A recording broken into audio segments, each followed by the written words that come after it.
Last episode, I told you that the fear of losing your business is aimed at the wrong target. So what should it be aimed at? There's one asset that you already own that's more anti-fragile than any product you could ever launch.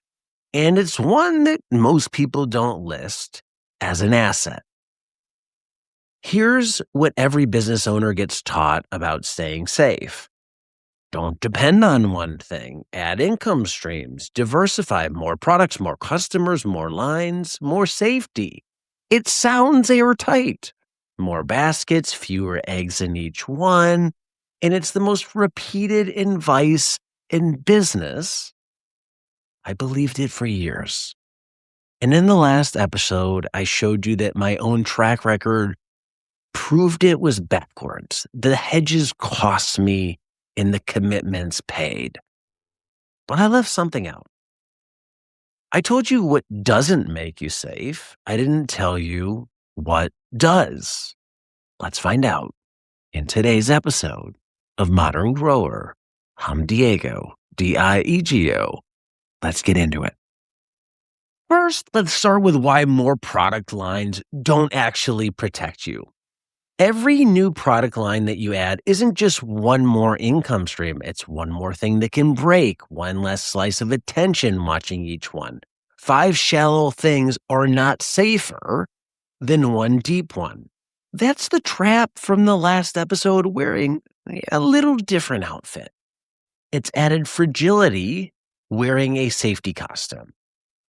So if more products don't catch you when something collapses, what does?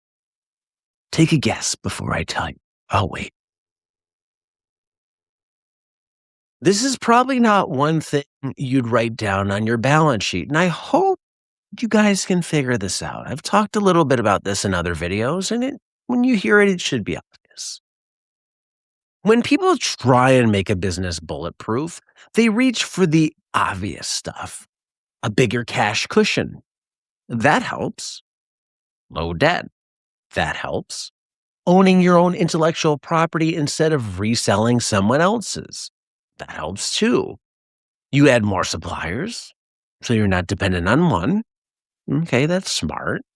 Those are all real. They're all worth doing, but none of them is actually the thing that catches you when something falls out from under you.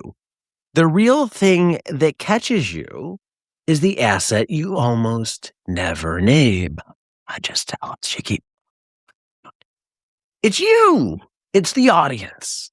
It's the trust that we build as a consumer and a business owner. And this is the part that took me so many years to understand. Products are swappable. People who trust you are not. I can paint the wall behind me. That's a product. But the wall behind me is the people. It's always there. That's what's holding the building up. If you have a customer who believes in what you're doing, feels like you don't waste their time, and is confident that you don't sell them junk, will buy whatever you make next. That trust thing is still standing if any single product line disappears, and it compounds. Every honest thing you put out makes it bigger while you sleep. It works for you, not against you. And I'll tell you when I first really realized this in a hard way. Before Modern Grower, I ran the conference Permaculture Voices. And financially, it struggled badly, would be kind. And at the end of one of the events, actually the second event, one of our speakers got up on stage. It was Stefan Subkowiak, the farmer who did the permaculture orchard. He was well respected in the world. He is well respected in that world.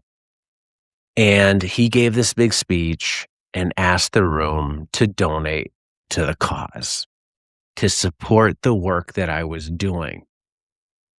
Because at a private moment, I had told him, this conference is struggling. It's really hard. I'm going to be out a lot of money.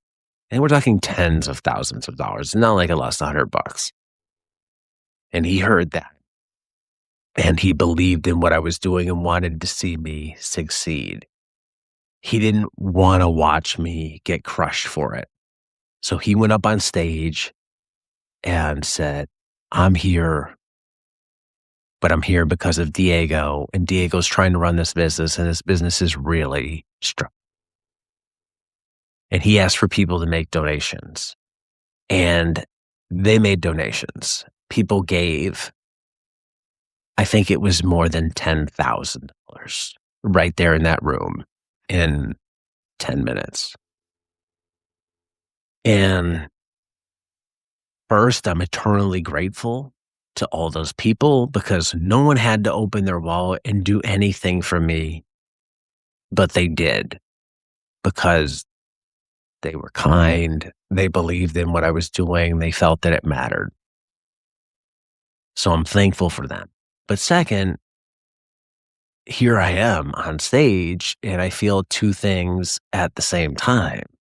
I'm grateful, obviously, because this is going to help cut into that loss. But I'm also embarrassed deeply. My parents were in that audience. And to me, that was a public admission to 500 or 600 people that I'd failed. There was no way around it. That's what that speech was. This didn't work. He needs help. And no one could have heard it another way. So I have to stand on stage next to him. On one hand, grateful for the donations. On the other hand, I'm kind of essing my pants, being like, oh my, now everybody knows. This is what I couldn't see when I was standing up there, but I see it now very clear in hindsight. The product was failing. The conference itself didn't make it, but that trust between me and the customer, that didn't fail. The trust was the realest thing in the room. 500 people and a respected name in the space, along with many other respected names in the space, I will say, didn't open their wallets for the conference. They did it because they believed in the work that I did, in me. I stood there thinking it was proof that I had failed. I probably still carry a lot of that trauma from just that moment, even though it was one of the greatest moments ever, but it's also so hard and so real. But this was actually proof, in hindsight, I can see this, that it already built the only thing in business that lasts: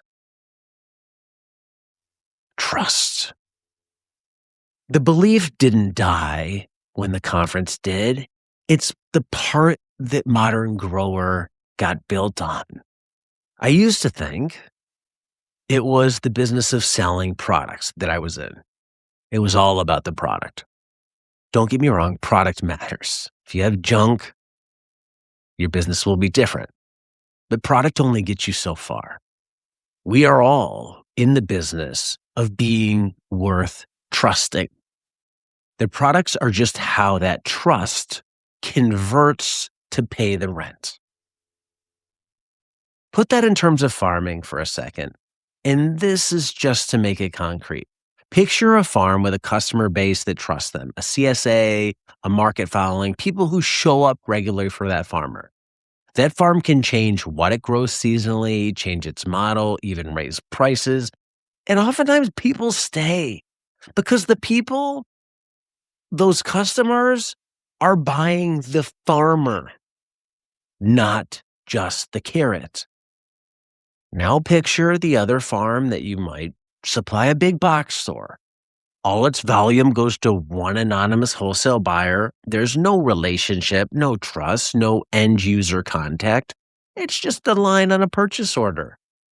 That farm gets dropped by that wholesaler the second a cheaper one shows up.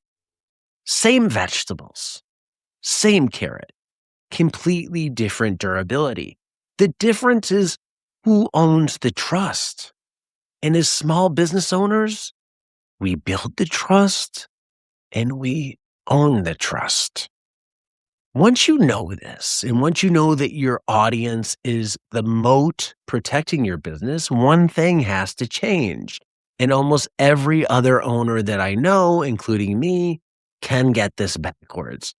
It changes what you should do with your very next free hour. We could do work, but what kind of work? Well, let's look at this question. 3 of them, in fact.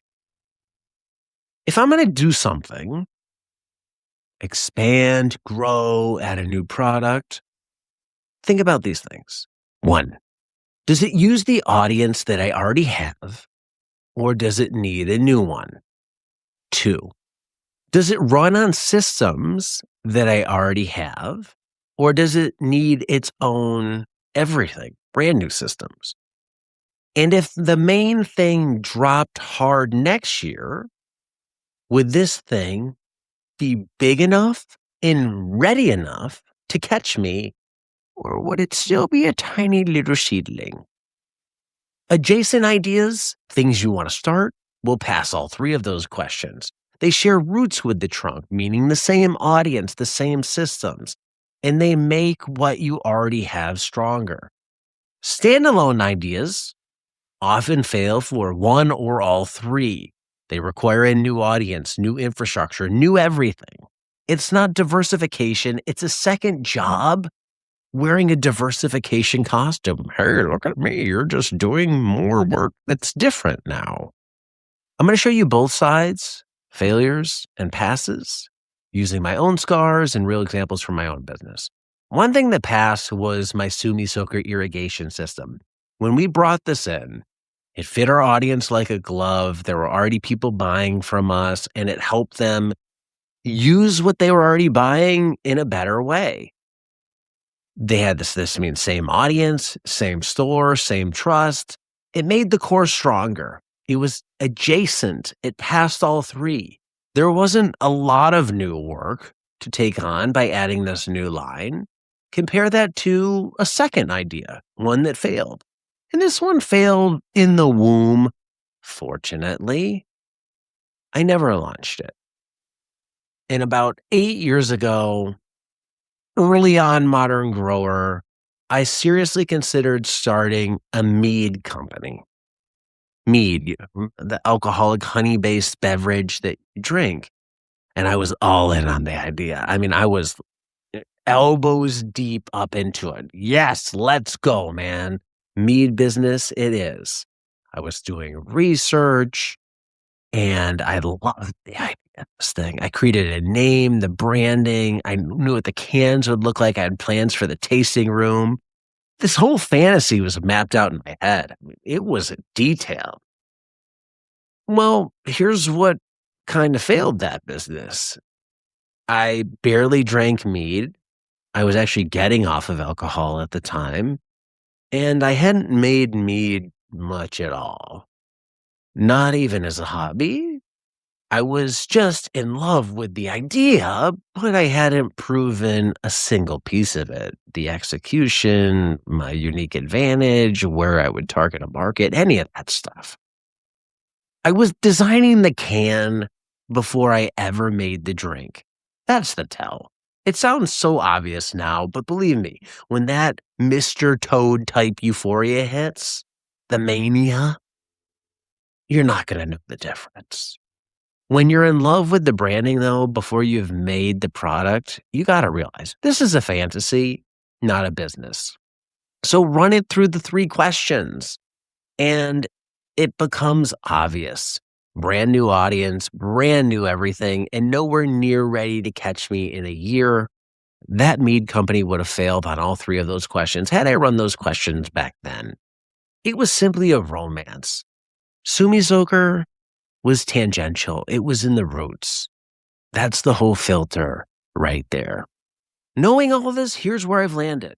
Every asset that you own, except for this one, in a business depreciates. Your equipment, your inventory, your trucks, they are all worth less next year. Trust is the one asset that does the opposite. Every honest interaction with a customer makes that trust deepen, grow, and be worth more. It's the only line item on your balance sheet that's actually not on your balance sheet that compounds, and nobody counts it. So change the question you ask before you build the next thing if you're nervous about your business or maybe being a little shaky.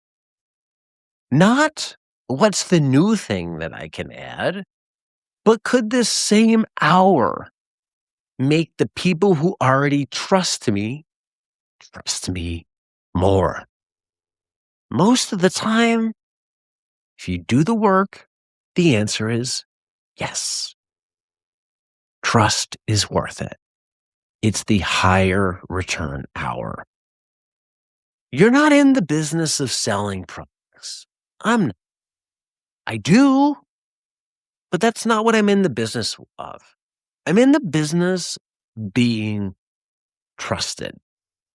The products that I do sell, that's just how the trust translates and pays the rent. If a product disappears tomorrow, the trust will still be standing. It'll be there to catch you. That's your moat. It's what protects you. Now go deepen that trust with your customers. Next episode, knowing the moat is one thing, but the fear's still going to whisper. What if it all goes away? It's been before. And I'll show you how to take that fear and give it an actual job so it stops running loops in the back of your head and starts earning its keep so you can focus on deepening trust and running your business. Now go build a farm business, not just a farm. Thanks for watching this episode. If you enjoyed it, let me know in the comments below. I really appreciate those. Hit subscribe. That all helps get this views out there to more people can see it. And as always, be nice, be thankful, and do the work.